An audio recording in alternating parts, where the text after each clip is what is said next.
Tas itu terjatuh dengan bunyi tumpul di lantai dapur, dan sesuatu meluncur keluar, berputar pelan sebelum berhenti tepat di dekat kakiku. Jantungku berdegup terlalu keras saat aku membungkuk, mengambil benda logam dingin yang seharusnya tidak ada di sana. Aku berdiri sendirian di rumah ini, tanpa persiapan, sementara di luar pintu ada orang yang selalu mengaku peduli dan melindungi. Aku merasa kecil, telanjang secara emosional, dan tiba-tiba sadar betapa mudahnya kepercayaan bisa dibalik menjadi kendali. Tidak ada teriakan, tidak ada ancaman, hanya ketegangan yang menggantung dari apa yang tidak diucapkan. Aku berhenti bernapas sejenak. Suara rumah menghilang. Bahkan jam dinding seperti ikut menunggu. Dan saat itu aku tahu, rumah ini sudah lama bukan milikku. Sunyi menekandad. Pikiranku kosong, tapi rasa takut perlahan menetap. Pernahkah kamu menemukan satu benda kecil yang membuat seluruh hidupmu terasa runtuh? Tas itu jatuh tanpa suara keras, hanya desis kain yang bergesek dengan lantai keramik. Aku menoleh refleks, jantung berdegup terlalu cepat untuk kejadian sekecil itu. Sesuatu meluncur keluar dari tas, berputar sekali, lalu berhenti di dekat kakiku. Aku tidak langsung membungkuk. Ada jeda sepersekian detik, cukup lama untuk membuat napasku tertahan. Rumah ini sunyi. Jam dinding berdetak. Tidak ada suara lain. Aku menatap benda kecil itu seolah ia bisa bergerak sendiri. Kunci. Bukan kunci mobil. Bukan kunci lemari. Bentuknya terlalu familiar. Aku membungkuk perlahan, mengambilnya di antara dua jari. Logamnya dingin, beratnya pas di telapak tangan. Aku tahu bentuk ini. Aku tahu lekukan ini. Kunci pintu rumah kami. Aku berdiri lama di dapur, kunci itu masih di tanganku, seperti benda asing yang tiba-tiba memaksa aku mengingat semua hal yang selama ini kuanggap wajar. Tas itu milik ibu mertuaku. Ia baru saja pergi, bilang ingin ke pasar sebentar. Ia sering begitu. Datang tanpa rencana, pergi tanpa pamit panjang. Aku terbiasa. Atau setidaknya, aku pikir aku terbiasa. Aku menaruh kunci itu di meja, lalu duduk. Aku mencoba bernapas normal. Ada penjelasan yang masuk akal. Pasti ada. Mungkin kunci lama. Mungkin salah ambil. Mungkin aku lupa pernah memberikannya. Aku menutup mata, mencoba mengingat. Aku tidak ingat pernah memberikan kunci cadangan pada siapapun selain suamiku. Bahkan adik kandungku sendiri tidak memegangnya. Rumah ini kecil, tapi ini satu-satunya tempat di mana aku merasa punya kendali penuh. Atau itu yang kupikir. Aku bangkit, berjalan ke pintu depan. Kunci utama masih di tempatnya. Aku memutarnya pelan, memastikan bunyinya sama. Klik halus itu terdengar persis seperti yang kuingat. Aku menempelkan dahi ke pintu sebentar, merasakan dinginnya kayu. Ada rasa tidak nyaman yang sulit dijelaskan, seperti ketika kau merasa sedang diperhatikan tapi tidak melihat siapapun. Aku kembali ke dapur, mengambil tas ibu mertua yang tertinggal. Tas tangan coklat, rapi, isinya tersusun seperti biasa, dompet, tisu, ponsel, lipstik. Tidak ada yang aneh. Kecuali satu kunci yang seharusnya tidak ada di sana. Aku memasukkan kembali kunci itu ke dalam tas, tepat di tempat semula. Gerakanku hati-hati, seolah aku sedang mengembalikan bukti ke TKP. Aku tidak ingin terlihat seperti menggeledah. Tidak ada alasan resmi untuk curiga. Belum. Ketika ibu mertuaku kembali 1 jam kemudian, aku sedang menyeduh teh. Aku sengaja membuat diriku sibuk, memberi waktu pada pikiranku untuk merapikan wajah. Lama juga, kataku ringan. Pasar ramai, Khagwabnya. Senyumnya sama seperti biasa. Hengget. Terlalu hangat. Ia duduk, meletakkan tas di kursi. Aku memperhatikan tangannya saat meraih gelas teh. Tidak gemetar. Tidak terburu-buru. Segalanya normal. Jika aku tidak melihat kunci itu sendiri, aku akan menertawakan diriku karena terlalu sensitif. Kamu kapek? Tanyanya. Sedikit, jawabku. Ia mengangguk, seperti ibu yang peduli. Tapi matanya bergerak cepat, menyapu dapur, lalu berhenti sepersekian detik di meja. Di tempat kunci itu tadi tergeletak sebelum kumasukkan kembali ke tas. Aku meneguk teh. Rasanya pahit. Hari itu berlalu seperti hari-hari lain. Ibu mertua menginap, seperti sering ia lakukan. Ia membantu di dapur, mengatur barang-barang, memindahkan beberapa benda, biar lebih rapi. Aku membiarkannya. Selalu begitu, ia selalu tahu lebih baik. Setidaknya, ia selalu membuatnya terdengar begitu. Malam datang dengan suara televisi yang terlalu keras. Aku duduk di kamar, menutup pintu, mencoba membaca. Tapi pikiranku kembali ke satu hal yang sama. Kunci. Aku mendengarkan langkah kaki di luar kamar. Langkah ibu mertua khas, pelan tapi pasti. Ia berhenti di depan pintu kamar kami, lalu berjalan lagi ke arah dapur. Aku menunggu bunyi lemari, tapi tidak ada. Hanya sunyi. Lalu langkah kaki menjauh. Aku menelan ludah. Ini konyol, kataku pada diri sendiri. Ia tinggal di sini. Wajar kalau ia bergerak di rumah. Tapi rumah ini bukan rumahnya. Aku bangun pagi lebih awal dari biasanya. Aku berjalan ke dapur, memeriksa pintu belakang. Terkunci. Jendela, tertutup. Tidak ada yang berubah. Tidak ada tanda-tanda orang masuk malam tadi. Aku hampir merasa lega. Hampir. Saat aku membuka laci kecil di dekat kompor, aku berhenti. Susunan sendok berbeda. Tidak drastis. Hanya satu sendok teh yang biasanya di kiri kini di kanan. Aku berdiri lama, menatap laci itu. Aku sangat rapi soal ini. Aku tahu bagaimana aku menaruh barang-barangku. Mungkin ibu mertua yang merapikan, kataku. Ia memang sering begitu. Tapi kenapa ia melakukannya pagi-pagi, saat aku belum bangun? Aku menutup laci, menarik napas panjang. Aku tidak boleh terjebak dalam paranoia. Aku harus tetap tenang. Ini rumah tangga. Ini keluarga. Aku tidak bisa menuduh tanpa bukti. Ketika suamiku pulang malam itu, aku memperhatikannya. Ia mencium keningku, menanyakan hariku. Nada suaranya normal. Tidak ada tanda-tanda ia tahu sesuatu. Ibu nginap, tanyanya. Ayah, jawabku. Bagus, katanya. Biar kamu ada teman. Kata teman terdengar ganjil. Aku tersenyum kecil, menahan sesuatu di dada. Aku ingin bertanya padanya tentang kunci cadangan. Aku ingin tahu apakah ia pernah memberikannya pada ibunya. Tapi ada rasa takut kecil yang menahan lidahku. Takut terlihat berlebihan. Takut memicu konflik yang belum tentu ada. Malam itu, aku terbangun karena suara kecil, seperti bunyi kunci beradu pelan. Aku duduk, menajamkan pendengaran. Sunyi. Aku menunggu beberapa detik, lalu berbaring lagi. Mungkin hanya mimpi. Pagi berikutnya, ibu mertua bersiap pulang. Ia mengemas tasnya di ruang tamu. Aku berdiri di dapur, mengawasinya dari jauh, berpura-pura sibuk. Tehnya enak, katanya. Terima kasih. Ia mengangkat tasnya. Aku melihat sekilas ke dalamnya. Tas itu tertutup, tapi aku tahu. Kunci itu masih ada di sana. Aku merasakannya, seperti benda panas di balik kain. Saat ia hendak keluar, aku memanggilnya. Suaraku terdengar normal, bahkan bagiku sendiri. Bu, kataku. Ia berhenti, menoleh. Kenapa? Aku melangkah mendekat. Setiap langkah terasa berat. Aku tersenyum kecil, memilih kata dengan hati-hati, seperti berjalan di lantai licin. Tadi aku lihat, di tas ibu ada kunci, kataku. Kayaknya kunci rumah. Wajahnya berubah. Tidak banyak, tapi cukup. Senyum itu berhenti di tengah jalan, seperti lupa kemana harus pergi. Matanya menyempit sedikit. Oh, katanya singkat. Aku menunggu. Detik berlalu. Ia tidak melanjutkan. Itu, kunci cadangan, tanyaku pelan.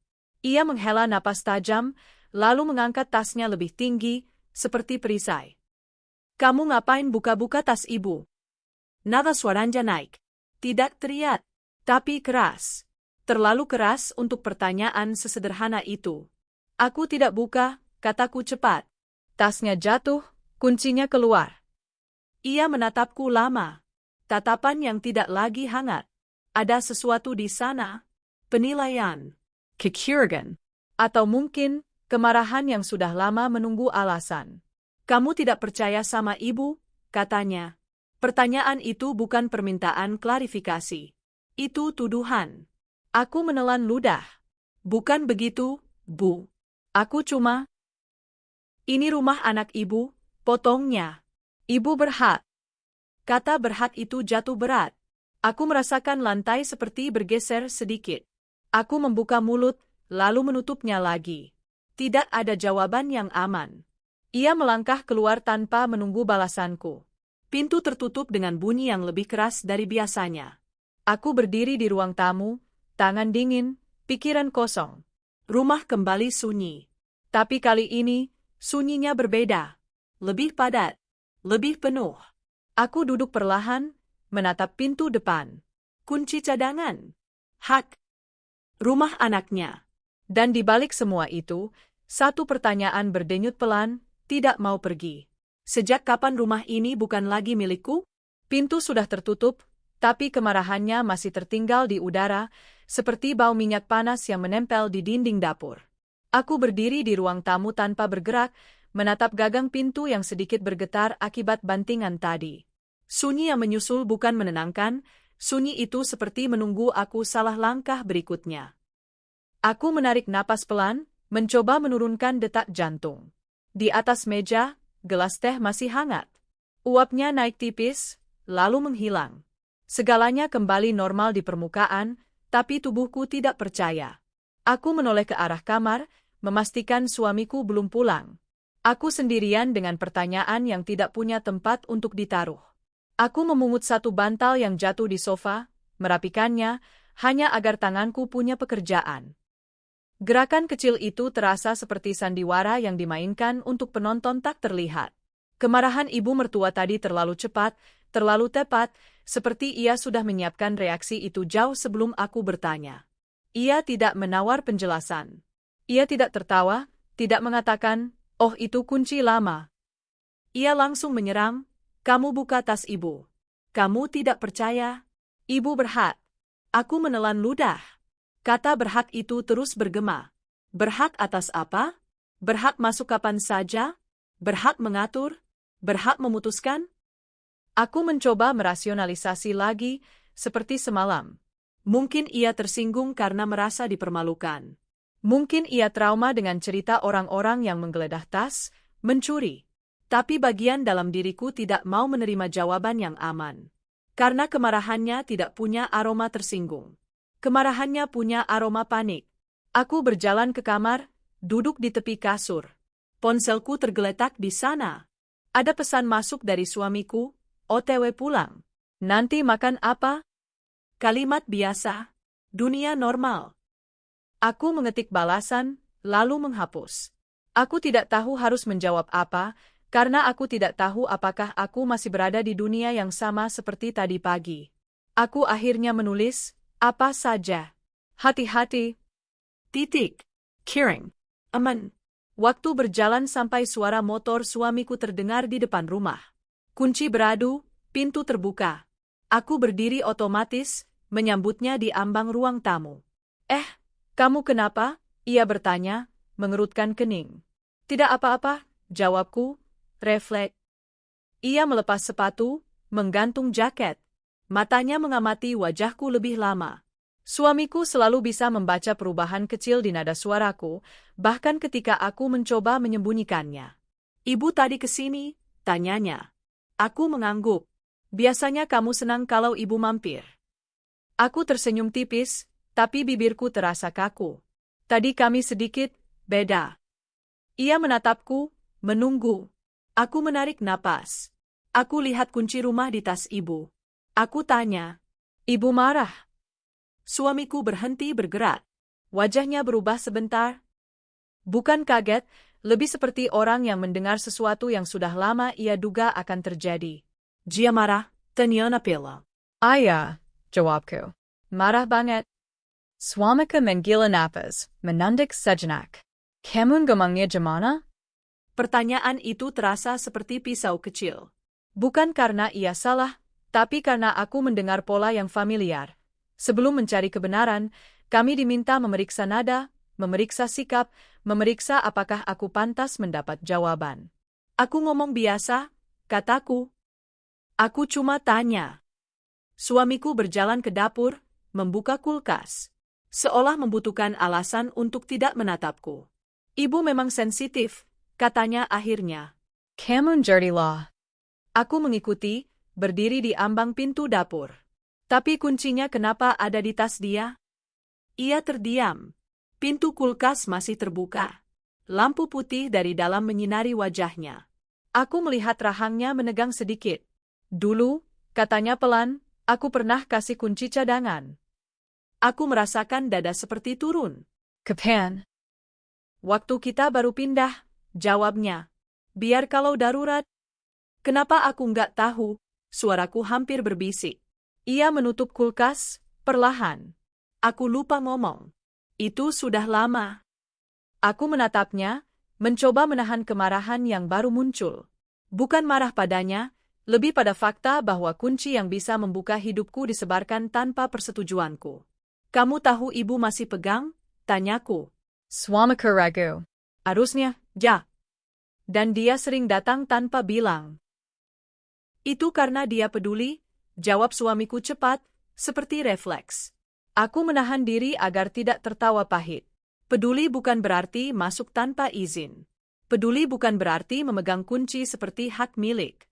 Aku memilih diam. Aku melihat suamiku sedang menutup sesuatu. Bukan hanya pintu kulkas. Ada pintu lain di kepalanya yang ia tidak mau buka. Malam itu, kami makan dengan tenang yang dipaksakan. Suamiku bertanya tentang kerjaanku, aku menjawab singkat. Ia bercerita tentang proyek kantor, aku mengangguk. Di tengah percakapan biasa, aku merasakan sesuatu bergerak pelan di bawah meja. Sebuah kesadaran bahwa rumah ini punya lapisan-lapisan yang tidak pernah kubuka. Setelah makan, ponsel suamiku bergetar. Ia melihat layar, lalu cepat-cepat mematikan layar lagi. Gerakannya kecil, tapi mataku menangkap. Ia berpura-pura tidak terjadi apa-apa. Siapa? Tanyaku. Hanya grup keluarga? Jawabnya. Aku mengangguk, pura-pura percaya. Di kepalaku, kata grup keluarga berubah menjadi ruang rapat yang tidak pernah kuhadiri.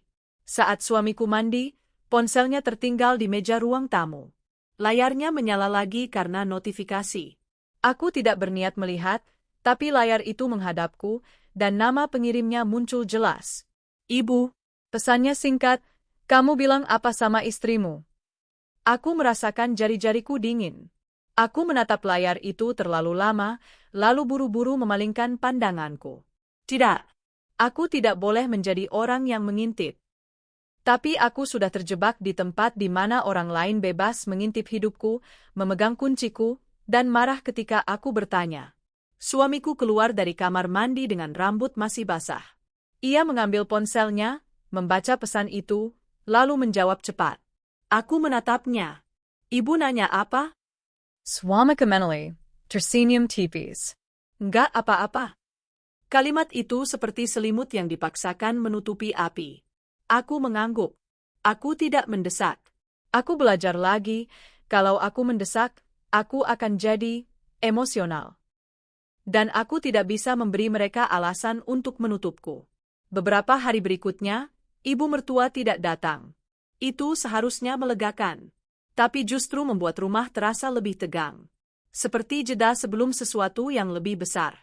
Aku mulai memperhatikan hal-hal kecil yang dulu kuabaikan. Kunci pintu belakang kadang terasa tidak sama posisinya. Tirai ruang tamu yang biasanya kutarik setengah, suatu pagi terbuka lebih lebar. Rak sepatu terlihat lebih rapi, sepatu suamiku dipindahkan ke atas, padahal ia selalu menaruhnya di bawah. Aku bertanya pada suami, kamu pindahin sepatu? Ia menggeleng. Enggak. Aku tidak melanjutkan. Aku hanya mengangguk, lalu menatap lantai lebih lama dari biasanya. Ada rasa malu yang aneh. Seolah aku sedang mengarang.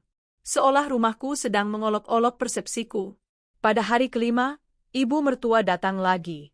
Kali ini tanpa senyum hangat. Ia masuk seperti orang yang datang untuk memeriksa, bukan berkunjung.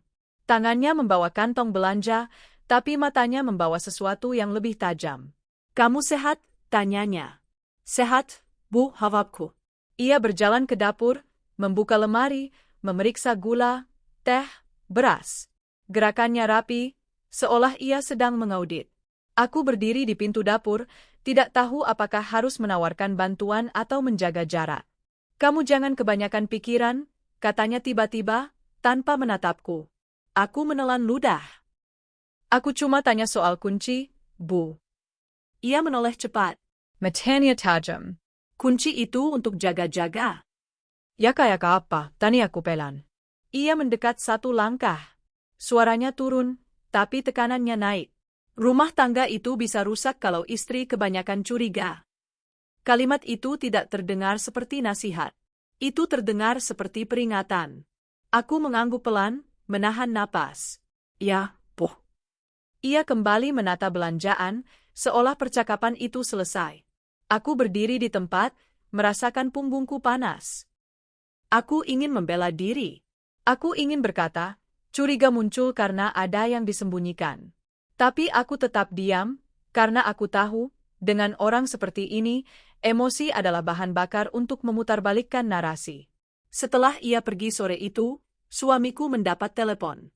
Ia berbicara di teras, suaranya pelan. Aku tidak mendengar jelas, tapi aku menangkap beberapa kata yang membuatku merinding.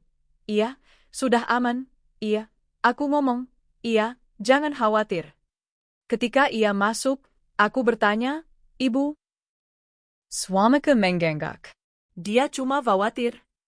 Khawatir apa? Khawatir kamu salah paham. Aku menatapnya lama. Kamu juga khawatir aku salah paham? Suamiku terdiam. Itu jawaban yang lebih jujur daripada kata-kata. Malam itu, aku tidak bisa tidur. Aku berbaring, menatap langit-langit. Suamiku sudah tertidur, napasnya teratur. Aku mendengarkan detaknya, mencari ketenangan. Tapi yang kudengar justru suara lain. Ingatan ibu mertua berkata, rumah anak ibu. Ingatan suamiku berkata, aku pernah kasih kunci. Aku bangun perlahan, berjalan ke laci meja rias tempat kami menyimpan kunci cadangan yang kami gunakan saat kunci utama tertinggal. Aku membukanya, memeriksa gantungan kunci kecil. Ada 2 kunci. Seharusnya ada 3. Aku menatap lama, menghitung ulang seperti orang bodoh yang berharap salah. 2 kunci, bukan 3. Dadaku menjengkeng. Aku membuka laci lain, mencari mungkin kunci ketiga jatuh. Tidak ada. Aku memeriksa tempat biasanya kami menaruhnya di dekat rak sepatu. Tidak ada. Aku kembali ke kamar, menatap suamiku yang tertidur. Aku berbisik tanpa suara, hanya untuk diriku sendiri. Kunci lain hilang. Aku duduk di tepi ranjang, memegang gagang laci dengan tangan gemetar kecil. Kemarahan ibu mertua tadi bukan soal harga diri. Itu soal ketahuan. Itu soal kontrol yang hampir terbuka. Dan saat aku menyadari ada lebih dari 1 kunci yang hilang, kecurigaanku berubah bentuk. Bukan lagi pertanyaan, tapi kebutuhan untuk melindungi diri sebelum pintu ini terbuka lagi, tanpa izinku. Aku membuka pintu kamar pelan, dan udara di dalam rumah terasa berbeda, lebih hangat, lebih berat, seperti baru saja dilalui seseorang. Aku berdiri di ambang, tidak langsung masuk, menahan napas seperti pencuri di rumah sendiri.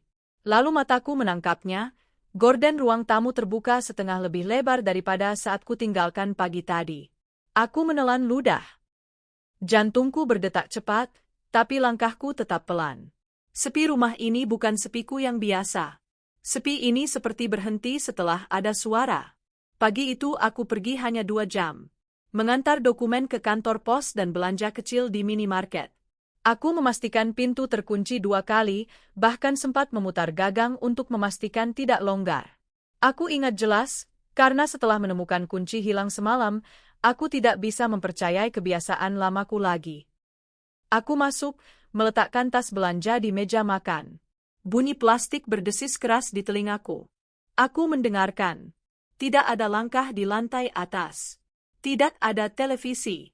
Tidak ada kipas menyala selain yang di ruang keluarga. Sunyi. Tapi sunyi itu terasa seperti seseorang berdiri di belakang pintu yang tertutup. Aku berjalan ke ruang tamu. Gorden itu memang lebih terbuka. Aku menatap relnya, mencoba mengingat posisi tepatnya. Rasanya konyol, mengingat posisi kain. Tapi aku tahu kebiasaan tanganku. Aku selalu menariknya sampai batas tertentu agar cahaya masuk cukup, tidak terlalu terang, tidak terlalu terbuka. Itu rutinitas yang tidak pernah salah. Aku menutup gorden kembali ke posisi, benar, versi ingatanku. Tanganku gemetar sedikit. Aku menyuruh diri sendiri berhenti. Mungkin angin. Mungkin kain bergeser sendiri. Tapi jendela tertutup rapat. Aku memeriksa kunci jendela, masih terkunci. Aku berjalan ke kamar. Laci meja rias yang tadi malam kubuka masih tertutup, tapi gagangnya sedikit miring, seperti baru saja ditarik lalu didorong kembali terburu-buru. Aku berhenti. Kulit kepalaku terasa dingin. Aku menarik laci itu perlahan. Di dalam, kotak kecil tempat aku menyimpan beberapa perhiasan sederhana, cincin emas kecil, anting yang jarang kupakai, posisinya sedikit berubah. Tidak hilang, hanya bergeser. Seolah ada tangan yang memeriksa, memilih, lalu memutuskan tidak mengambil. Aku menutup laci pelan. Keringat muncul di telapak tangan. Aku ingin memanggil suami, tapi ia sedang di kantor. Aku ingin meneleponnya, tapi aku tidak punya kalimat yang terdengar waras. Halo, rumah kita mungkin dimasuki orang. Tapi tidak ada yang hilang, cuma gorden bergeser. Aku bisa membayangkan suamiku menghela napas dan berkata aku terlalu tegang. Seperti kemarin. Seperti sebelumnya. Aku tidak sanggup mendengar itu lagi. Aku duduk di tepi kasur, menatap lantai. Kepalaku terasa berputar. Aku berusaha mengingat semua kemungkinan, aku sendiri yang lupa menutup gorden. Aku sendiri yang lupa menutup laci. Aku sendiri yang ceroboh. Tapi ingatan tentang kunci hilang tadi malam berdiri seperti batu. Aku tidak bisa menyingkirkannya. Aku berdiri lagi, memeriksa pintu depan. Masih terkunci. Tidak ada bekas congkel. Tidak ada retak. Tidak ada apa-apa yang bisa kujadikan bukti. Itu yang paling mengerikan, ketiadaan bukti. Ketika tidak ada tanda, otakmu mulai mengarah ke satu tempat, kamu yang salah. Kamu yang mengarang. Aku mencoba menjalani hari seperti biasa. Mencuci piring, menjemur pakaian, menyapu lantai. Tapi setiap gerakan seperti tertahan oleh bayangan. Setiap kali aku membungkuk, aku merasa bagian belakang leherku terbuka. Setiap kali ada suara motor lewat, aku menoleh cepat. Setiap bunyi klik dari kulkas membuatku jantungku meloncat. Siang menjelang, tetangga sebelah lewat, menyapa. Aku balas dengan senyum tipis. Aku ingin bertanya apakah mereka melihat seseorang masuk rumahku. Tapi pertanyaan itu terlalu memalukan. Terlalu seperti orang yang tidak punya kendali. Aku kembali ke dalam dan mengunci pintu dari dalam, sesuatu yang jarang kulakukan siang hari. Setelah itu, aku duduk di ruang tamu dan menunggu suami pulang, seperti menunggu dokter mengumumkan hasil tes yang tidak ingin kudengar. Sore, suamiku akhirnya datang. Wajahnya lelah, tapi ia tetap tersenyum saat melihatku. Aku merasakan dorongan untuk langsung mengatakan semuanya, tapi kata-kata terjebak di tenggorokan. "Kamu kenapa?" Ia bertanya, seperti biasa, terlalu cepat membaca sesuatu. Aku menarik napas. Aku rasa, ada yang masuk rumah tadi. Suamiku tertawa pendek, bukan mengejek, lebih seperti orang yang otomatis menolak hal buruk. "Masuk? Siapa?" "Aku nggak tahu," jawabku. Gorden berubah. Laci berubah. Ia menghela napas, melepas tas. "Kamu mungkin lupa." Aku menahan rasa sakit yang muncul. Aku ingat aku nutup. "Ya mungkin."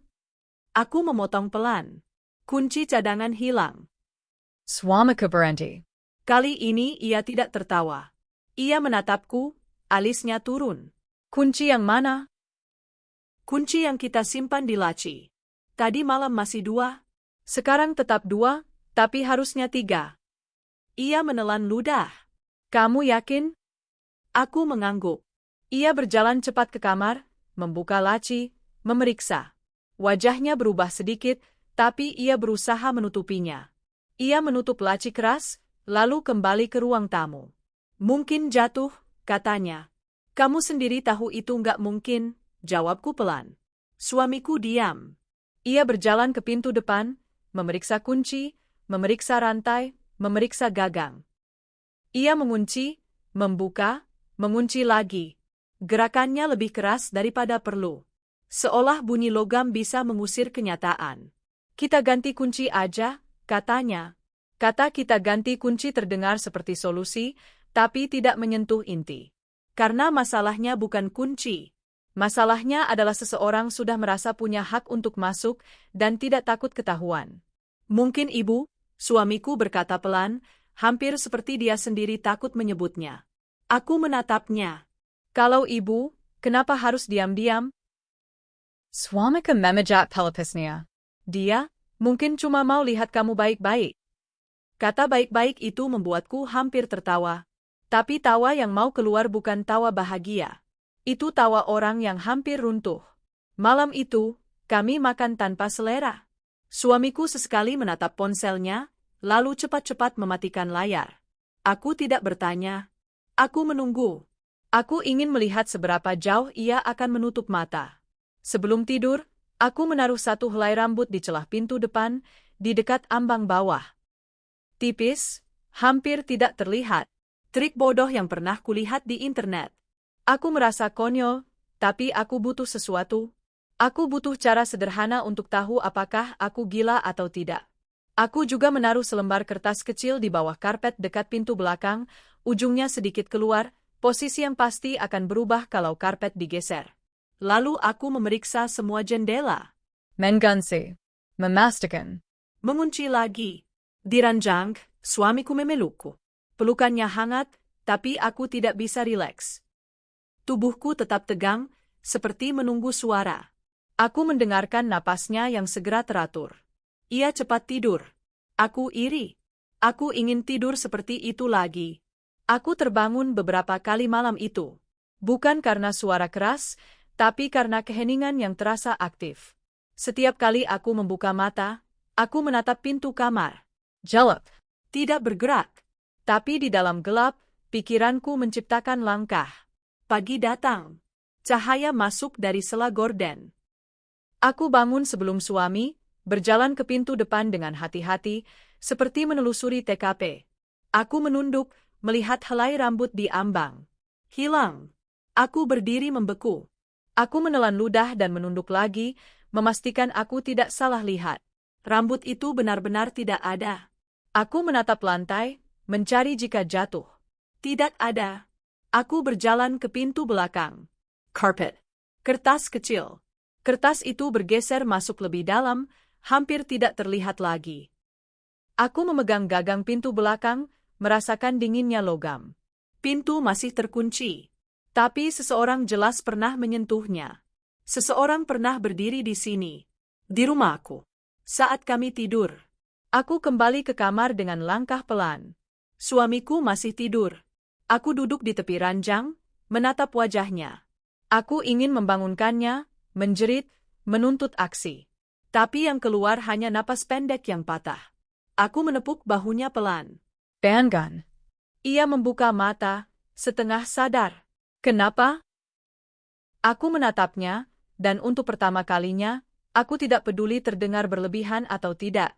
Suaraku rendah, tapi tegas. Ada orang masuk rumah semalam. Suamiku duduk, matanya mulai fokus. Apa? Aku menunjuk pintu, menunjuk karpet, menjelaskan cepat. Wajahnya berubah. Ada ketegangan yang tidak bisa ia sembunyikan lagi. Ia berdiri, memeriksa, mencari, mengutuk pelan. Tapi pintu masih terkunci, katanya. Itu poinnya, jawabku. Mereka punya kunci. Kata mereka keluar begitu saja. Jamak. Karena kini aku yakin ini bukan kejadian acak. Ini pola. Suamiku meraih ponselnya, mengetik sesuatu, lalu berhenti. Tangannya menggantung di udara, seolah takut menekan tombol. Kamu mau telepon siapa? Tanyaku. Ia menatapku. Di matanya ada konflik yang belum pernah kulihat sejelas ini, antara melindungi ibunya dan melindungi rumahnya sendiri. Aku, tanya ibu, katanya. Aku mengangguk. Tanya. Ia menekan tombol panggil. Menunggu. Dering. Sekali. 2 kali. Ibu mertua mengangkat cepat. Suaranya terdengar segar, seperti orang yang tidak melakukan apa-apa. Ayah? Swamika Menilan Luda. Bu, semalam ibu ke rumah? Ada Jita. Hanya 1 detik. Tapi 1 detik itu cukup.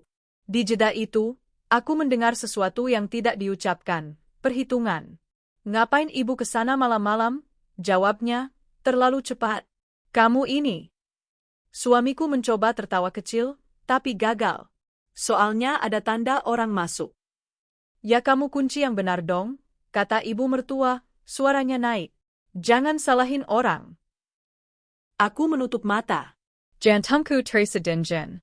Kata-katanya persis pola kemarin, pengalihan, menyalahkan, menutup. Suamiku memandangku, wajahnya semakin pucat. Ia menutup telepon tanpa pamit. Ia menatap rumah, seolah baru sadar ia tinggal di dalam cerita yang bukan miliknya. Aku berdiri di tengah ruang tamu, mendengar jam dinding berdetak. Dinding-dinding rumah ini terasa lebih dekat, lebih rapat. Aku menatap pintu depan yang sekarang kulihat bukan sebagai batas aman, tapi sebagai akses. Dan di dalam keheningan itu, aku akhirnya punya bukti yang tidak bisa dibantah oleh siapapun, bukan hanya gorden, bukan hanya laci, tapi tanda yang menunjukkan sesuatu telah melewati batas saat aku tidak berdaya. Naluri bertahan hidup di dalam diriku bangun sepenuhnya. Dan aku tahu, mulai hari ini, aku harus berhenti menunggu orang lain percaya padaku. Aku menempelkan telapak tangan ke dinding ruang tamu, merasakan dinginnya cat dan getar halus dari kulkas yang menyala di dapur. Rumah ini masih berdiri, masih utuh, tapi rasanya seperti sudah dimasuki orang lain, bukan secara fisik saja. Rasanya seperti ada yang mengatur napas di balik napasku. Suamiku masih berdiri dekat pintu, ponsel di tangannya. Ia tidak bicara, hanya menatap lantai, lalu menatap pintu depan, lalu kembali menatapku. Wajahnya seperti orang yang baru saja ditampar fakta, tapi belum siap marah pada siapapun. Kita ganti kunci hari ini, katanya akhirnya. Aku mengangguk. Ayah. Jawaban singkat. Tidak ada debat. Tidak ada kalimat panjang. Aku tahu kalau aku menambah emosi, ia akan kembali ke posisi aman, membela ibunya, menenangkan situasi, memintaku tidak membesar-besarkan. Dan aku tidak bisa membiarkan itu terjadi lagi. Tidak setelah aku tahu ada orang berjalan di rumah ini saat kami tidur. Kami pergi ke tukang kunci di ujung jalan. Suamiku menyetir dengan diam yang terlalu rapi. Radio Damatikan. Suara mesin menjadi satu-satunya pengisi ruang. Di lampu merah, ia mengetuk setir pelan, kebiasaan kecil ketika ia gelisah. Aku menatap tangan itu dan berpikir, bahkan ketukan kecil pun bisa berarti sesuatu sekarang. Di toko, tukang kunci bertanya tipe silinder, merek, ukuran. Suamiku menjawab cepat, seolah ingin segera selesai. Aku berdiri sedikit di belakang, memperhatikan cara suamiku memilih, membayar, menerima kunci baru yang masih mengkilap. 3 kunci baru. Seragam. Bersih. Seolah dunia bisa direset hanya dengan logam. Saat kami pulang, aku memperhatikan jalan. Setiap motor yang lewat terasa seperti bayangan. Aku menyuruh diri sendiri tenang. Ini bukan film. Ini rumah tangga. Tapi tubuhku tidak peduli. Tubuhku menyimpan ketegangan seperti baju yang tidak pernah dilepas. Kami memasang kunci baru. Suamiku memuji 3 kali. Memutar, menarik gagang, memeriksa. Ia ingin memastikan. Aku melihat itu, dan untuk pertama kalinya sejak beberapa hari, aku merasakan sedikit lega. Bukan karena aman, tapi karena ada tindakan nyata. Namun lega itu tipis. Karena kunci bukan satu-satunya masalah. Ada orang yang merasa memiliki hak. Dan orang seperti itu tidak berhenti hanya karena pintu diganti. Aku tidak mengatakan itu. Belum. Sore itu, ibu mertua menelepon suamiku. Aku mendengar suaranya dari ruang tamu, samar melalui speaker ponsel yang tidak sengaja lebih keras. Kamu ganti kunci? Suaranya tajam. Swamiku Menilan Luda. Iya, Bu. Biar aman. Aman dari siapa? Ibu mertua tertawa kecil, pahit. Dari ibumu sendiri. Suamiku menutup mata sebentar. Bu, ada orang masuk. Kita cuma. Orang masuk karena kalian ceroboh, potongnya. Jangan nyalahin orang lain. Aku duduk di sofa, tangan menggenggam bantal.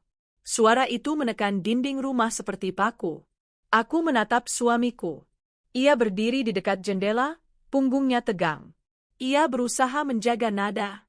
Nanti kita antar kunci baru, Bu, katanya, seperti menawarkan jalan tengah. Aku membeku. Mataku langsung naik. Suamiku menoleh cepat, seperti sadar ia baru saja mengucapkan sesuatu yang bisa membunuh seluruh rasa aman yang baru terbentuk. Di speaker, ibu mertua diam sebentar. Lalu suaranya turun, lebih lembut tapi lebih berbahaya. Ja, antar. Biar ibu pegang. Yaka. Kata itu terdengar seperti kata sandi. Aku berdiri perlahan. Suamiku menatapku, mata memohon tanpa kata, jangan sekarang. Jangan bikin ribut. Aku mengangguk kecil. Aku menahan. Karena aku sudah masuk ke mode yang berbeda. Mode bertahan bukan soal berteriak. Mode bertahan soal memilih waktu. Setelah telepon ditutup, suamiku mencoba tersenyum. Kamu dengar? Aku mengangguk. Itu cuma, ia mencari kata. Biar kalau darurat. Darurat apa? Suaraku datar. Ia menghela napas. Ya kalau kita lupa kunci. Kalau kita butuh bantuan. Aku menatapnya lama. Kita butuh bantuan dari siapa kalau yang masuk rumah kita pakai kunci? Kalimat itu tidak keras, tapi cukup untuk membuat udara di antara kami mengeras. Suamiku menilan luda. Ia memandang lantai. Aku cuma tidak mau bikin masalah sama ibu, katanya pelan. Aku mengangguk. Aku juga tidak. Itu bukan setuju. Itu pernyataan strategi. Malam itu, aku mulai membuat kebiasaan baru. Bukan kebiasaan yang terlihat dramatis. Hal-hal kecil. Aku menyimpan kunci cadangan di tempat yang hanya aku tahu, bukan lagi di laci bersama. Aku mencatat jam saat suamiku keluar dan pulang, bukan untuk mengawasi dia, tapi untuk membangun garis waktu jika sesuatu terjadi lagi. Aku juga mulai memperhatikan pola ibu mertua.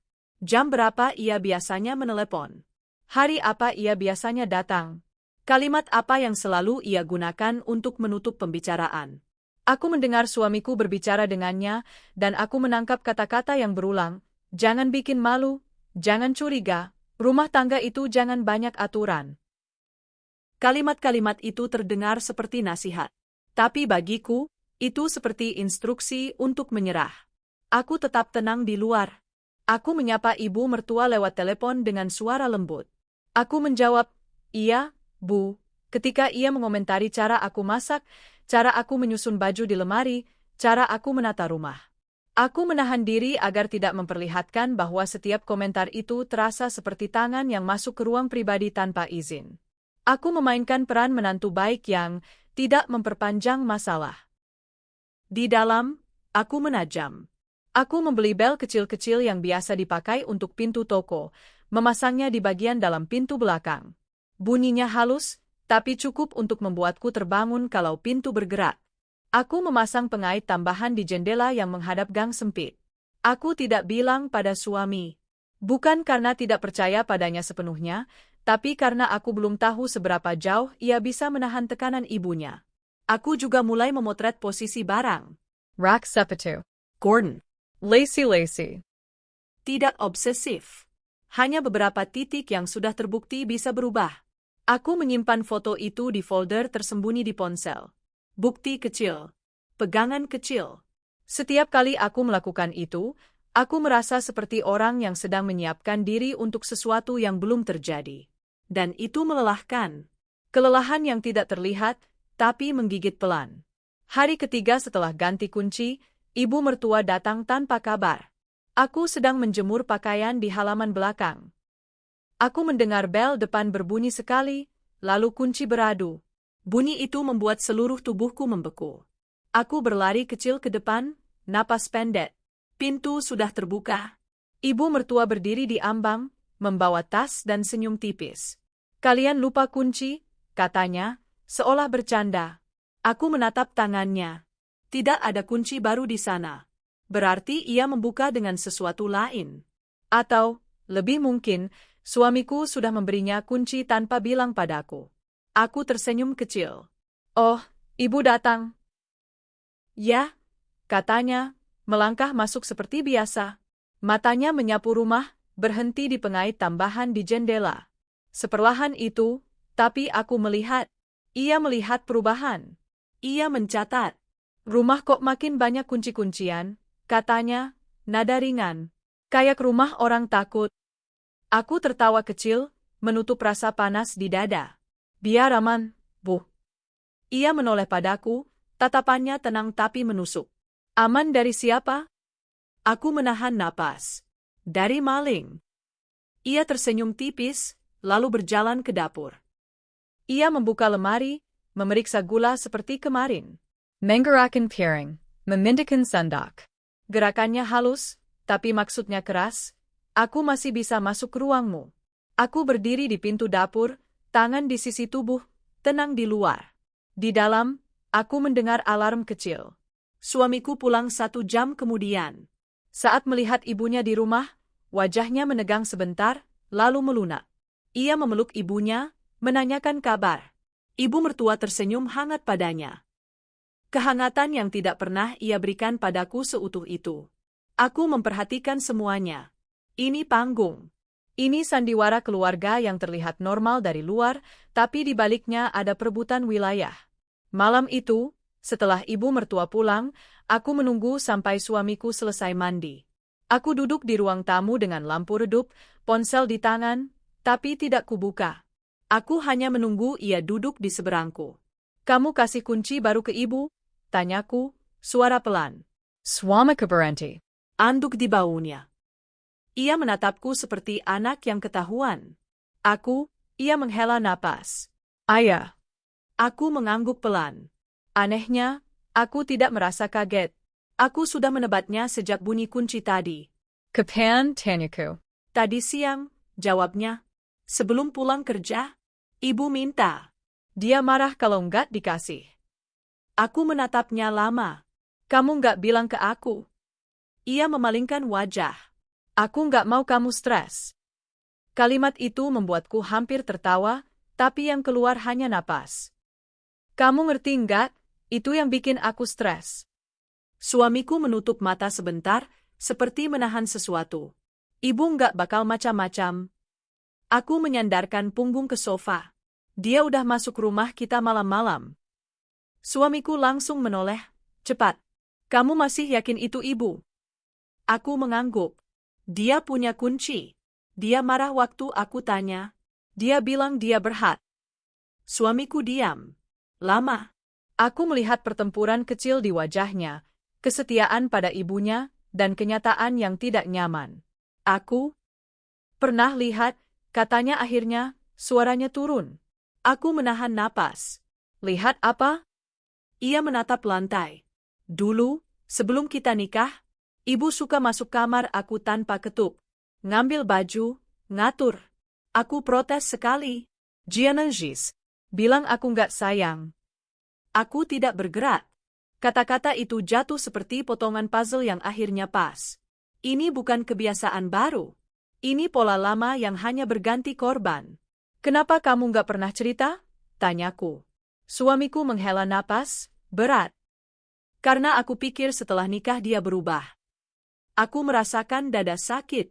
Bukan karena marah, tapi karena mengerti.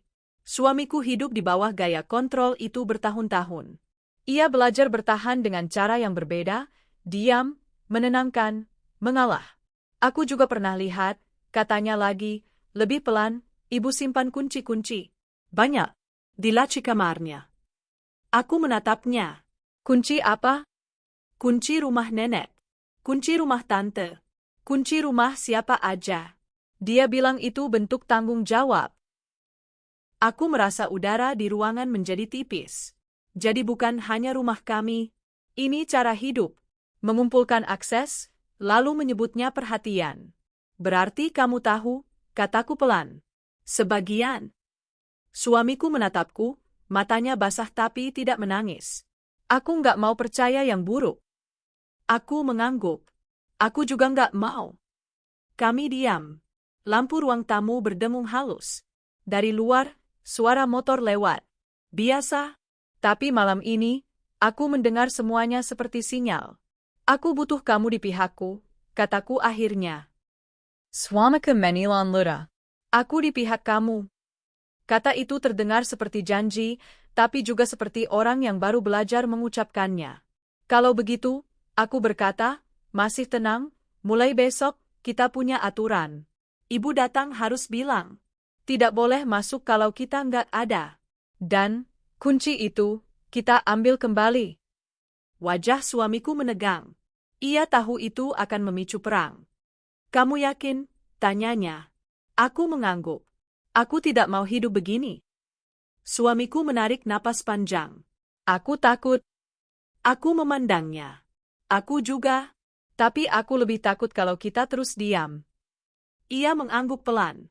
Di matanya, harapan dan ketakutan berdiri berdampingan. Malam itu, aku tidak tidur cepat. Tapi untuk pertama kalinya, aku tidak hanya menunggu bunyi. Aku menyusun langkah. Aku merapikan strategi. Aku menahan emosi agar tidak membocorkan rencana. Karena aku akhirnya tahu. Bukan hanya aku yang melihat retakan ini. Suamiku juga. Dan pengakuan itu, sekecil apapun, membuat rumah ini terasa sedikit lebih mungkin untuk diselamatkan, sekaligus lebih berbahaya, karena sekarang ibu mertua tidak hanya berhadapan dengan menantu yang patuh. Ia akan berhadapan dengan dua orang yang mulai sadar. Hujan turun tipis sejak pagi, bukan hujan deras yang memaksa orang berhenti, tapi cukup untuk membuat udara lembab dan suara di luar terdengar seperti bisikan panjang. Aku duduk di meja makan, menatap gelas kopi yang sudah dingin. Suamiku belum bicara sejak semalam. Kami bangun, mandi, sarapan, seperti dua orang yang sedang berusaha menjaga sesuatu agar tidak pecah sebelum waktunya. Ia akhirnya duduk di depanku. Rambutnya masih basah. Matanya Lila. Kita pelan-pelan, katanya. Kalimat itu terdengar seperti niat baik, tapi juga seperti penundaan. Aku mengangguk, tidak langsung membalas. Aku belajar bahwa respon tercepat seringkali bukan yang paling aman. Apa rencanamu? Tanyaku. Ia mengusap wajahnya. Aku akan bicara sama ibu. Tapi bukan sekarang. Kenapa bukan sekarang? Ia terdiam. Hujan di luar terdengar lebih jelas. Karena kalau sekarang, katanya pelan, dia akan balik menyerang. Aku menatapnya lama. Ia tidak salah. Ibunya bukan tipe orang yang mengalah ketika ditekan. Ia menyerang dengan cara yang tidak terlihat, menggunakan rasa bersalah, cerita lama, air mata yang datang tepat waktu. Kalau kita tunggu, kataku, dia tetap pegang kunci. Swamika Menilan Luda. Aku tahu. Kata itu, aku tahu, akhirnya keluar dari mulutnya tanpa pembelaan. Itu kemajuan kecil. Tapi kemajuan kecil sering datang dengan harga yang mahal. Hari itu kami sepakat untuk tidak melakukan apapun yang mencolok. Tidak menghubungi ibunya. Tidak mengubah rutinitas. Tidak menunjukkan bahwa kami sedang menyusun sesuatu. Aku tetap menjawab pesan ibu mertua dengan singkat dan sopan. Suamiku tetap mengangkat teleponnya, berbicara dengan nada biasa. Di dalam rumah, kami berbisik. Kami duduk di kamar malam itu, lampu mati, hanya cahaya dari luar yang masuk tipis melalui jendela. Suamiku berbicara lebih pelan daripada biasanya, seperti takut dinding ikut mendengar. Waktu kecil, katanya, aku nggak pernah punya kamar yang benar-benar terkunci. Aku menoleh. Kalau aku kunci pintu, ibu marah. Katanya aku sembunyiin sesuatu. Aku merasakan sesuatu bergerak di dadaku. Bukan kaget. Lebih seperti potongan terakhir yang masuk ke tempatnya. Kalau aku bilang mau sendiri, dia bilang aku menjauh. Kalau aku nurut, dia bilang aku anak baik. Aku tidak menyela. Aku membiarkannya bicara dengan ritmenya sendiri. Waktu aku kuliah, lanjutnya, dia sering datang ke kos tanpa bilang. Bawa makanan. Bersihin kamar. Aku malu sama teman-teman, tapi aku juga nggak bisa marah. Ia tertawa pendek, pahit. Kalau aku marah, dia sakit. Aku memejamkan mata sebentar. Polanya jelas. Masuk tanpa izin, lalu menyebutnya perhatian. Mengambil kendali, lalu menyebutnya kasih sayang. Kenapa kamu cerita sekarang? Tanyaku pelan. Ia menghela napas. Karena aku baru sadar, yang kamu rasain sekarang, aku rasain bertahun-tahun. Aku cuma nggak pernah kasih nama. Aku membuka mata. Disitulah dilema terbesarku muncul. Di satu sisi, aku melihat suamiku bukan sebagai pengkhianat, tapi sebagai orang yang dibentuk oleh sistem yang sama. Di sisi lain, aku harus memastikan ia benar-benar bersedia memutusnya.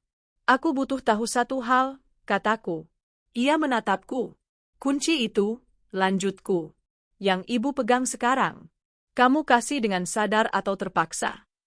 Ia diam terlalu lama. Hening itu menjawab lebih banyak daripada kata-kata. Dia minta, katanya akhirnya. Dia bilang, kalau aku nggak kasih, berarti aku lebih percaya kamu daripada dia. Aku mengangguk pelan. Itu kalimat klasik. Pilih salah satu. Buat pilihan terasa seperti pengkhianatan. Dan kamu pilih jalan tengah, kataku. Ia mengangguk. Aku pikir itu aman. Aman buat siapa? Tanyaku. Ia tidak langsung menjawab. Buat semua? Aku menatapnya. Termasuk aku? Ia mengangkat wajahnya. Matanya berkakak. Aku nggak tahu lagi. Kejujuran itu menampar lebih keras daripada kebohongan. Karena di dalamnya ada ketakutan yang belum selesai. Hari-hari berikutnya berjalan dengan kehati-hatian ekstrim. Aku memperhatikan cara suamiku bersikap ketika ibunya menelepon. Ada jeda kecil sebelum ia menjawab. Ada napas yang ia tahan. Ia mulai memalingkan badan dari arahku saat berbicara, bukan untuk menyembunyikan, tapi karena ia tidak tahu harus menghadap kemana. Suatu sore, ibu mertua datang lagi. Kali ini dengan wajah lebih ramah dari biasanya. Ia membawa buah dan kue, meletakkannya di meja dengan rapi. Kalian kelihatan capek, katanya. Aku tersenyum. Sedikit. Ia duduk, menatap kami bergantian. Rumah tangga itu harus saling percaya. Kalimat itu terdengar seperti pembukaan pidato. Aku mengangguk. Kalau sudah nikah, lanjutnya, jangan bawa orang luar masuk ke masalah keluarga. Aku merasakan suamiku menegang di sampingku. Aku memilih kata dengan hati-hati. Keluarga juga perlu batas, Bu. Ia tertawa kecil. Batas itu bikin jauh. Aku menatapnya, tenang. Kadang jarak itu yang bikin aman. Senyumnya tidak goyah, tapi matanya berubah. Ia mencatat. Aku tahu itu. Setelah ia pergi, suamiku menutup pintu lebih lama dari biasanya. Ia bersandar sebentar, seperti butuh penopang. Kamu berani, katanya. Aku hati-hati, jawabku. Malam itu, suamiku duduk di hadapanku dengan wajah serius. Ada satu hal lagi. Aku menunggu. Ibu pernah, ia ragu, lalu melanjutkan, pernah bikin masalah besar di keluarga. Aku merasakan jantungku berdetak lebih cepat. Masalah apa? Dulu, waktu ayah masih hidup, katanya, ada konflik sama paman. Tentang rumah warisan. Aku mentondongkan badan. Lalu, ibu punya kunci rumah paman. Masuk waktu mereka nggak ada. Ambil dokumen. Aku menahan napas. Katawan, tanyaku. Ia mengangguk. Katawan. Ribut besar. Keluarga pecah. Aku duduk kembali, punggungku terasa dingin. Jadi ini bukan pertama kalinya. Kunci bukan simbol. Kunci adalah alat. Kenapa kamu baru bilang sekarang? Tanyaku. Ia menatapku, penuh rasa bersalah. Karena aku nggak mau lihat ibu seperti itu lagi. Aku mengangguk pelan. Di titik ini, aku tidak marah. Aku hanya merasa sangat sadar. Berarti, kataku, kalau kita diam, pola ini akan lanjut. Ia mengangguk. Dan kalau kita lawan, lanjutku, dia akan pakai semua cara. Ia mengangguk lagi. Kami duduk dalam diam yang berat. Tidak ada solusi cepat. Tidak ada jalan bersih. Hanya pilihan-pilihan yang sama-sama menyakitkan. Aku di pihak kamu, kata suamiku akhirnya, lebih tegas dari sebelumnya. Aku menatapnya. Aku percaya kamu. Tapi kepercayaan sekarang perlu bukti.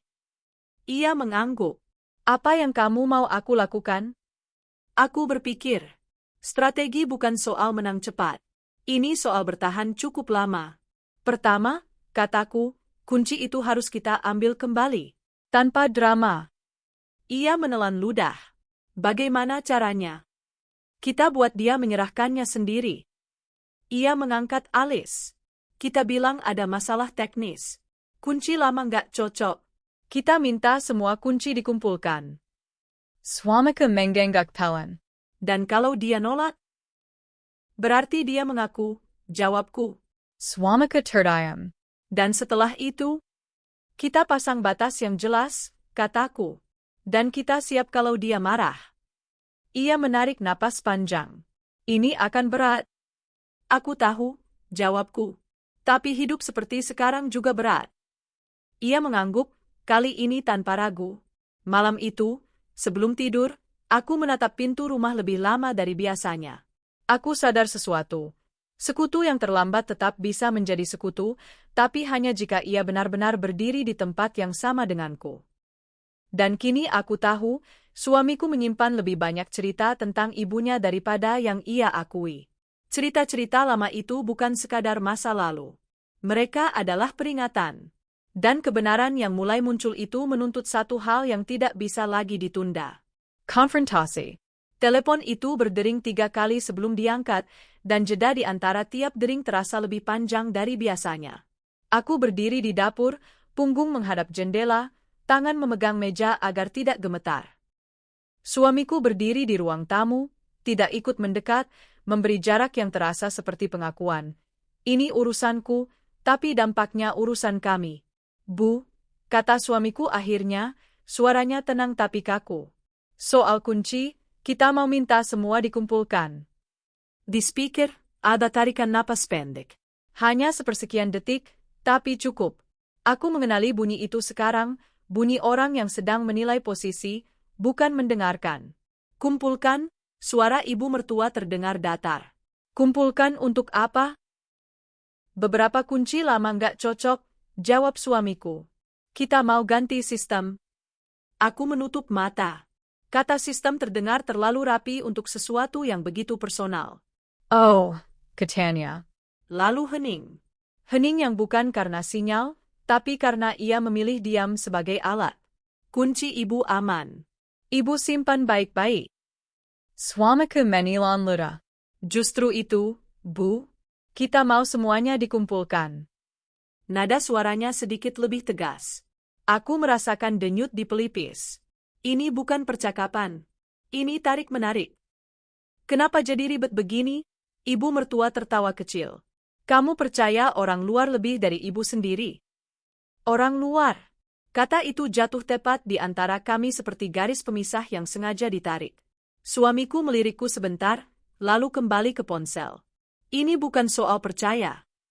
Kalau bukan soal percaya, soal apa? Tanyanya cepat. Terlalu cepat. Aku melangkah mendekat, berdiri di samping suamiku. Aku tidak berbicara, tapi keberadaanku terasa. Aku tahu ia mendengarnya dari cara ibu mertua tiba-tiba menurunkan volume suara. Kamu berubah sejak menikah, katanya, lebih pelan, lebih menusuk. Dulu kamu nggak begini. Aku menarik napas. Itu kalimat lama. Senjata lama. Bu, kata suamiku, kali ini lebih keras, ini keputusan kami. Hening lagi. Lalu suara itu kembali, lebih dingin. Ibu nggak mau ribut. Tapi ingat, ibu ini orang tua.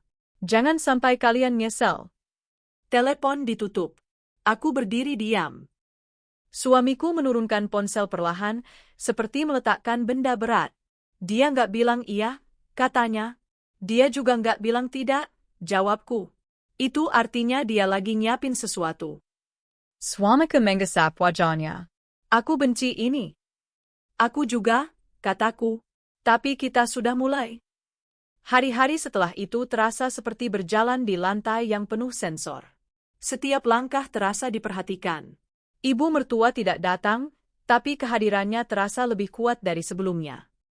Telepon-telepon singkat masuk ke ponsel suamiku. Pesan-pesan dengan nada khawatir, lalu menyelipkan keluhan kecil. Ibu sakit kepala. Ibu nggak bisa tidur. Ibu cuma mikirin kalian. Setiap pesan adalah pancingan. Suamiku mencoba bersikap normal. Ia membalas singkat, sopan. Tidak membahas kunci lagi. Aku tahu itu strategi, memberi waktu, memberi ruang. Tapi aku juga tahu, orang seperti ibu mertua tidak mengenal kata ruang. Ia hanya mengenal jeda sebelum masuk lagi. Dan benar saja, 2 hari kemudian, ia datang. Aku sedang menyapu ruang tamu ketika bel berbunyi. 1 kali. Tidak menunggu. Aku menoleh ke pintu, menahan napas. Suamiku masih di kamar mandi. Aku berdiri sendiri. Aku membuka pintu. Ibu mertua berdiri di sana dengan senyum yang terlalu tenang. Tasnya tergantung di bau, ringan. Tidak seperti orang yang datang membawa belanja. Kamu sendirian? Tanyanya. Suami saya di rumah, jawabku. Oh. Ia melangkah masuk tanpa menunggu undangan. Ibu mau ambil sesuatu. Aku menutup pintu pelan. Ambil apa, Bu? Ia menoleh, senyumnya tidak berubah. Dokumen lama. Di lemari. Lemari. Kata itu membuat dadaku mengencang. Lemari yang sama yang pernah kuberi tanda kecil di pintunya, lemari yang berisi surat-surat penting. Ada apa dengan dokumennya? Tanyaku, suaraku tetap rata. Ibu cuma mau cek, jawabnya ringan. Takut hilang. Takut hilang. Dari rumah kami. Dari tempat yang seharusnya aman. Aku berdiri di antara dia dan lorong menuju kamar. Bukan dengan tubuh, tapi dengan kehadiran. Dokumen itu milik kami, Bu, kataku pelan. Ia berhenti. Menatapku lama. Untuk pertama kalinya sejak aku mengenalnya, aku melihat sesuatu yang tidak disamarkan, ketidaksabaran. Kamu berubah, katanya. Dulu kamu nggak begini. Aku mengangguk. Ayah. Ia tampak tidak siap dengan jawaban itu. Ia tertawa kecil, memutar posisi. Ibu cuma mau bantu. Aku tahu, jawabku. Tapi sekarang kami mau urus sendiri. Kalimat itu sederhana, tapi udara di ruangan berubah. Seperti suhu turun beberapa derajat. Kamu pikir ibu mau apa? Tanyanya. Aku tidak langsung menjawab. Aku memilih diam. Diam seringkali lebih jujur daripada kata-kata yang bisa diputar. Suamiku keluar dari kamar mandi, handuk di leher. Ia berhenti melihat kami berdiri berhadapan. Bu, katanya. Soal kunci? Ibu mertua berbalik cepat. Kamu dengar istrimu, Ja. Suamiku menarik napas. Dengar. Dan setuju. Kalimat itu jatuh seperti benda pecah. Aku melihat wajah ibu mertua mengeras. Sanya menggeleng sebenarnya. Yang tersisa bukan marah. Lebih berbahaya dari itu, kendali yang terganggu. Kamu lupa siapa yang besarin kamu, katanya, suaranya naik sedikit. Tidak teriak. Terlalu terkontrol untuk disebut marah. Suamiku berdiri tegak. Aku ingat. Kalau ingat, lanjutnya, kamu nggak akan bersikap begini. Aku melihat rahang suamiku mengeras. Ia tidak menjawab. Itu pilihan sadar. Dan ibu mertua melihatnya. Ia menoleh padaku. Tatapannya tajam. Kamu yang bikin ini. Aku mengangguk pelan. Aku yang jaga rumah ini. Rumah ini rumah anak ibu, katanya cepat. Dan rumah saya, jawabku. Hening. Jam dinding berdetak. Aku merasakan tanganku berkeringat, tapi aku tidak mundur. Ibu mertua tertawa pendek. Kamu pikir kamu menang? Aku tidak menjawab. Karena ini bukan soal menang. Ini soal bertahan. Ia menghela napas panjang, lalu meraih tasnya. Baik. Ibu pulang. Ia melangkah ke pintu, lalu berhenti. Soal kunci, katanya tanpa menoleh, ibu cari dulu. Banyak yang sama. Banyak yang sama. Aku menatap suamiku. Ia juga menangkapnya. Kalimat itu bukan alasan. Itu ancaman kecil yang diselipkan dalam ketidakjelasan. Setelah pintu tertutup, aku duduk perlahan. Kaki-kakiku terasa lemah. Suamiku duduk di sampingku, tidak menyentuh, memberi ruang. Kamu lihat? Tanyaku pelan. Ia mengangguk. Ini bukan soal kunci. Ini soal kontrol, kataku. Ia mengangguk lagi. Dan aku sudah lama hidup di dalamnya. Kami diam beberapa saat. Kelelahan emosional turun seperti kabut. Aku menyadari sesuatu yang pahit. Menghadapi orang seperti ibu mertua bukan hanya soal keberanian, tapi soal kesiapan kehilangan. Kehilangan kenyamanan, kehilangan citra keluarga harmonis, kehilangan ilusi bahwa semua bisa diselesaikan dengan sabar. Malam itu, pesan masuk ke ponselku. Nomor ibu mertua. Ia jarang menghubungiku langsung. Kamu jangan adu domba, tulisnya. Ibu cuma mau yang terbaik. Aku menatap layar lama.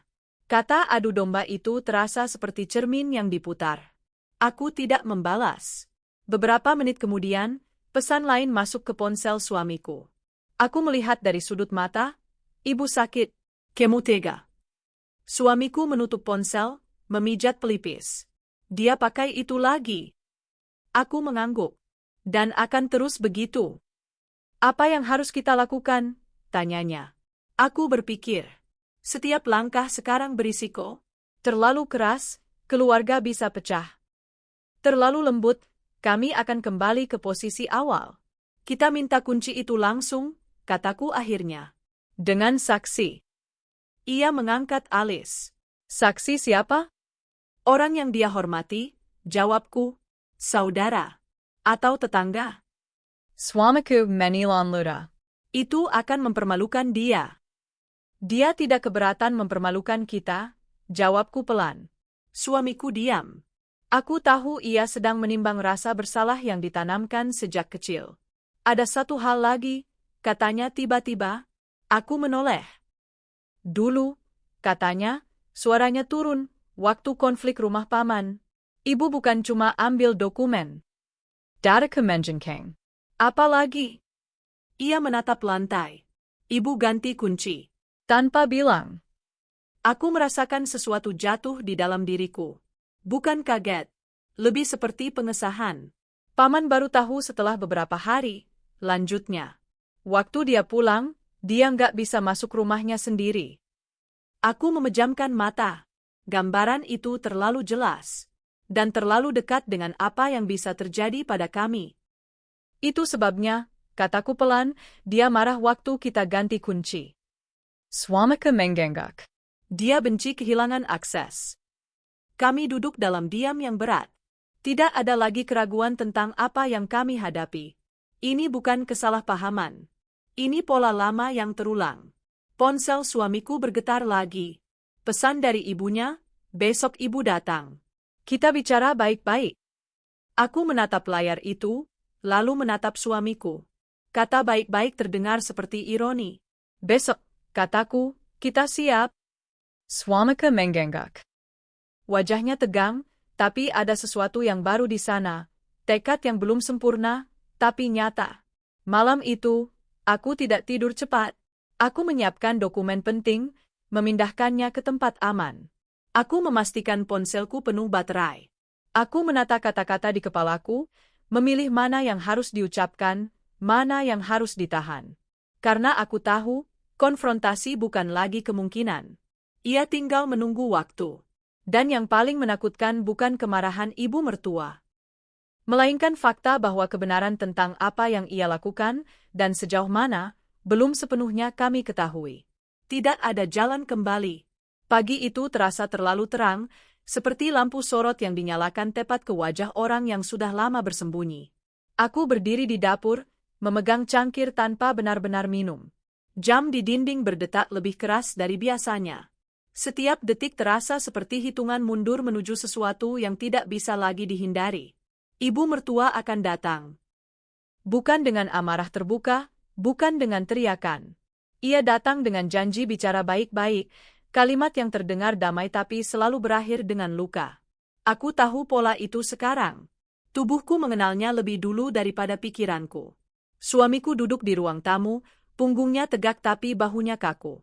Ia tidak membuka ponsel. Tidak menyalakan televisi. Ia hanya menunggu. Aku melihat napasnya pendek-pendek, ditahan. Kita bareng, kataku pelan. Ia mengangguk. Aku tahu. Bel berbunyi tepat pukul 10. Satu kali. Tegas. Aku dan suamiku saling pandang. Tidak ada lagi ruang untuk ragu. Ia berjalan ke pintu dan membukanya. Ibu mertua berdiri di sana dengan pakaian rapi, rambut disisir sempurna. Tidak ada wajah marah. Tidak ada mata merah. Ia terlihat seperti tamu yang datang untuk arisan, bukan untuk pertempuran emosional. Kalian lama, katanya ringan. Aku menyingkir, memberi jalan. Ia masuk, matanya menyapu rumah. Aku melihatnya berhenti sepersekian detik di pintu belakang, lalu di jendela dengan pengait tambahan. Ia mencatat. Selalu mencatat. Kami duduk di ruang tamu. Aku di satu sisi, suamiku di sisi lain. Ibu mertua di tengah, seperti poros. Jadi, katanya sambil meletakkan tas di pangkuannya, ini soal kunci. Aku mengangguk. Ya, Bu. Padahal dulu nggak masalah, katanya. Kenapa sekarang jadi besar? Aku memilih kata dengan hati-hati. Karena sekarang kami merasa tidak aman. Ia menoleh cepat. Tidak aman dari siapa? Dari siapapun yang masuk tanpa izin, jawabku. Ia tertawa kecil. Kamu menuduh ibu? Aku menatapnya lurus. Kami bicara soal batas. Suamiku menggilan napas. Bu, kita cuma mau semua kunci dikembalikan. Henning, aku bisa mendengar suara jam dinding lagi. Ibu mertua menurunkan tasnya ke lantai perlahan, seperti orang yang siap membuka sesuatu yang lama disimpan. Kamu tahu, katanya kepada suamiku, ibu melakukan semua ini karena ibu sayang. Aku merasakan suamiku menegang. Sayang Yan. Ia menoleh padaku, matanya dingin. Sayang seorang ibu. Kamu nggak akan ngerti. Aku mengangguk. Mungkin. Tapi aku ngerti rasanya hidup di rumah yang bisa dimasuki orang lain kapan saja. Ia menarik napas tajam. Itu berlebihan. Tidak, kataku. Itu yang terjadi. Ibu mertua tersenyum tipis. Kamu terlalu curiga? Aku tidak membalas. Aku membuka map kecil di meja. Aku mengeluarkan ponsel dan memperlihatkan foto-foto. Posisi Gordon, laci yang bergeser, rambut di ambang pintu yang hilang, kertas di bawah karpet yang berpindah. Aku tidak berkata apa-apa. Aku membiarkan gambar-gambar itu bicara. Ibu mertua menatap layar itu. Senyumnya menggeleng perlahan. Untuk pertama kalinya, ia tidak langsung bereaksi. Ini bisa saja kebetulan, katanya akhirnya. Suamiku mentondongkan badan. Bu, tangan. Ia menoleh ke anaknya. Ada sesuatu di matanya, bukan marah, tapi takut. Takut yang disamarkan menjadi keras. Kamu membela dia sekarang, katanya. Suamiku menilan luda. Aku membela rumahku. Kalimat itu jatuh berat. Aku merasakan dada bergetar. Itu pertama kalinya ia mengatakan itu tanpa ragu. Ibu mertua berdiri tiba-tiba. Jadi ibu ini orang luar sekarang? Aku ikut berdiri. Tidak. Tapi ibu juga bukan pemilik rumah ini. Ia menatapku tajam. Kamu sudah mengubah anak ibu. Aku mengangguk. Pernikahan memang mengubah. Ia tertawa, kali ini tanpa humor. Kamu tahu apa yang paling ibu takuti? Aku diam. Kehilangan dia, katanya sambil menunjuk suamiku. Sejak ayahnya meninggal, dia cuma punya ibu. Suamiku mengangkat wajah. Bu. Diam, katanya cepat. Ibu jaga kamu dari kecil. Ibu tahu kamu. Ibu tahu kapan kamu bohong, kapan kamu takut. Ia menatapku lagi. Dan sekarang ibu lihat kamu mau ambil dia. Aku menarik napas panjang. Kami tidak mengambil. Kami tumbuh. Kata itu membuatnya terdiam. Seperti ada sesuatu yang retak di dalamnya. Kunci itu, katanya pelan, cuma alat. Aku mengangguk. Kami tahu. Aku perlu tahu, katanya, suaranya mulai bergetar, kalau dia baik-baik saja. Suamiku berdiri mendekat. Bu, aku baik-baik saja. Tapi caramu bikin kami tidak baik-baik saja. Henning, panjang, berat. Ibu mertua duduk kembali, lebih lambat dari sebelumnya.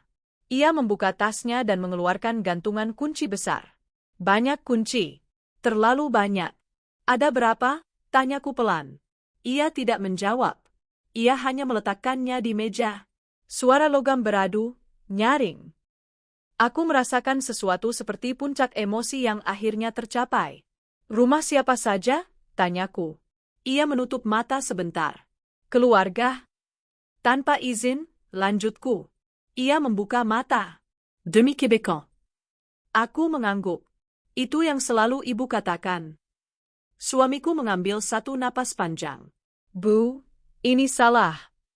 Ibu mertua menatapnya, lama. Air mata akhirnya jatuh, bukan deras, tapi cukup untuk membasahi pipi. Tangisan itu sunyi, tapi penuh tuntutan. Kamu tega katana. Setelah semua, suamiku menggeleng. Aku cuma mau hidupku sendiri. Kalimat itu memecah sesuatu yang tidak bisa disatukan kembali dengan mudah. Ibu mertua berdiri lagi, kali ini lebih lemah. Kalau begitu, katanya, ibu pergi. Ia mendorong gantungan kunci itu ke tengah meja. Ambil. Aku mengambilnya. Tanganku gemetar, bukan karena takut, tapi karena sadar, ini bukan kemenangan. Ini akhir dari satu ilusi. Saat ia melangkah ke pintu, ia berhenti. Kalau suatu hari kamu menyesal, katanya pada suamiku, jangan cari ibu. Pintu tertutup. Sunyi turun seperti debu. Aku duduk perlahan. Kakiku terasa lemes. Suamiku berdiri lama, menatap pintu yang tertutup itu, seolah menunggu ia terbuka kembali. Kamu baik-baik saja? Tanyaku. Ia mengangguk, tapi matanya kosong. Aku nggak tahu. Aku menggenggam tangannya. Aku di sini.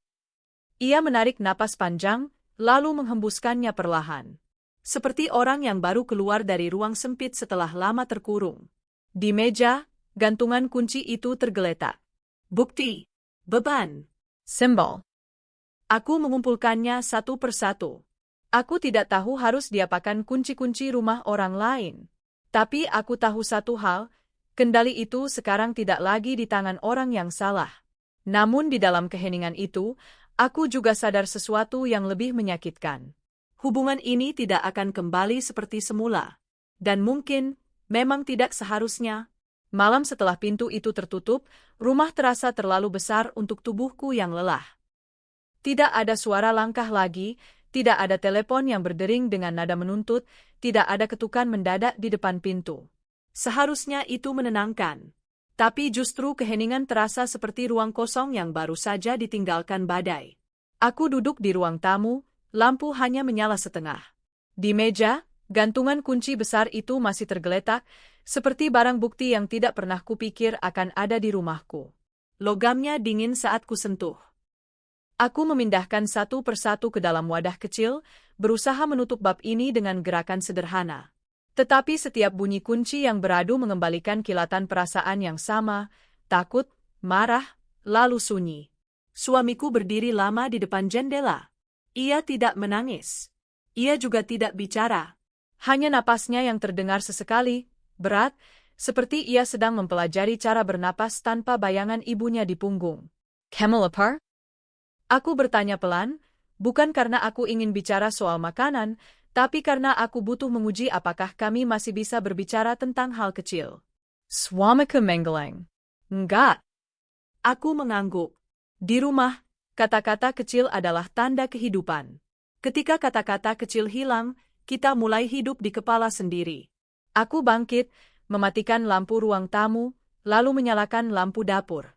Cahaya putih menyoroti permukaan meja yang bersih. Aku membuka kulkas, mengambil air minum, menuang ke gelas. Suara air mengisi ruang yang sebelumnya sunyi. Sederhana. Niara.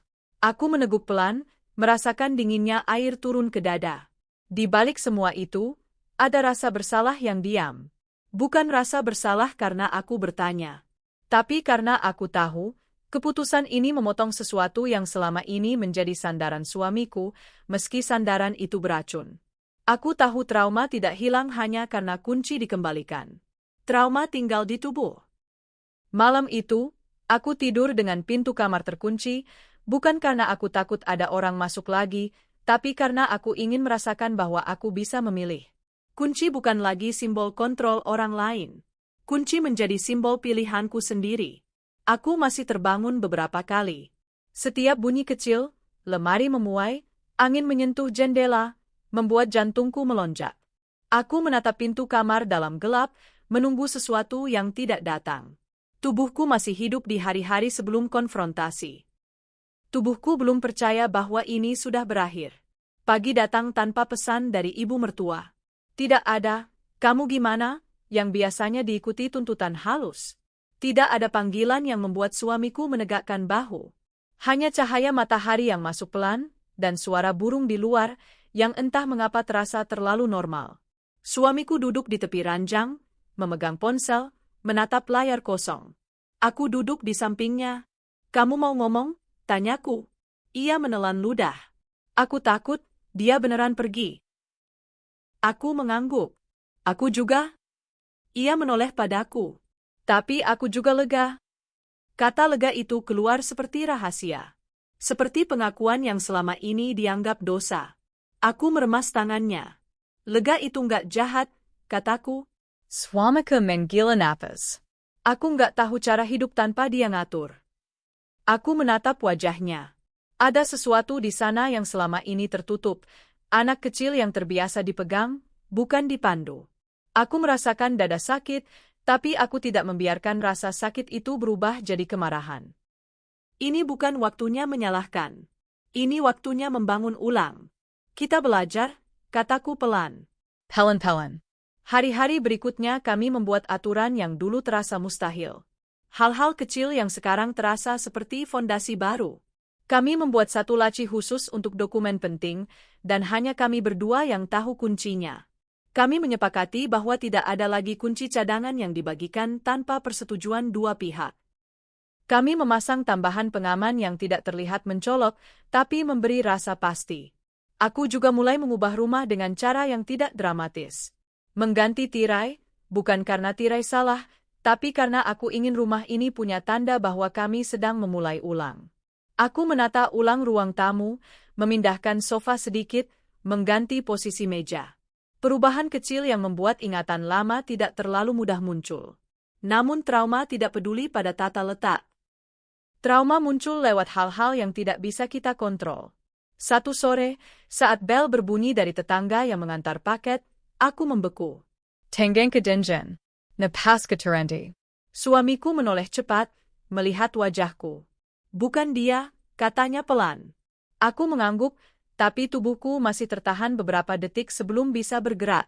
Setelah pintu ditutup, aku duduk di sofa, menatap lantai. "Aku benci ini," kataku. Suamiku duduk di sampingku. "Aku juga." Kami diam, lalu ia meraih tanganku. Bukan pelukan besar, hanya pegangan. Seperti mengingatkan bahwa kami masih ada di sini, masih bersama. Suatu malam, suamiku terbangun dengan napas cepat. Ia duduk tegak, menatap gelap, seperti mendengar suara yang hanya ia dengar. Aku bangun, memegang lengannya. Mimpi, Taniku. Ia mengangguk, menelan ludah. Aku mimpi pintu kebuka sendiri. Aku memejamkan mata sebentar, merasakan bagaimana ketakutan bisa diwariskan dari satu malam ke malam berikutnya. "Kita cek bareng," kataku. Kami berjalan ke pintu depan, menyalakan lampu kecil. Pintu terkunci. Pengait tambahan terpasang. Tidak ada apa-apa. Tapi kami tetap berdiri beberapa detik, membiarkan tubuh kami melihat bukti sebelum kembali ke kamar. Di ranjang, suamiku berbisik, sangat pelan, seolah takut kata-katanya membuatnya nyata. Aku merasa jahat. "Kenapa?" tanyaku. "Karena aku marah sama ibu." Aku menatapnya dalam gelap. "Marah itu wajar." "Dia sendirian," katanya. Aku menelan ludah. Disitulah dilema yang paling sulit. Ketika kita menarik batas, orang yang terbiasa menginjak batas akan merasa ditinggalkan. Dan seringkali, kita dididik untuk menganggap itu kesalahan kita. "Kamu boleh peduli," kataku. "Tapi kamu juga boleh punya hidup sendiri." Suamiku menghela napas panjang. "Aku mau jadi anak baik." "Kamu bisa," kataku pelan.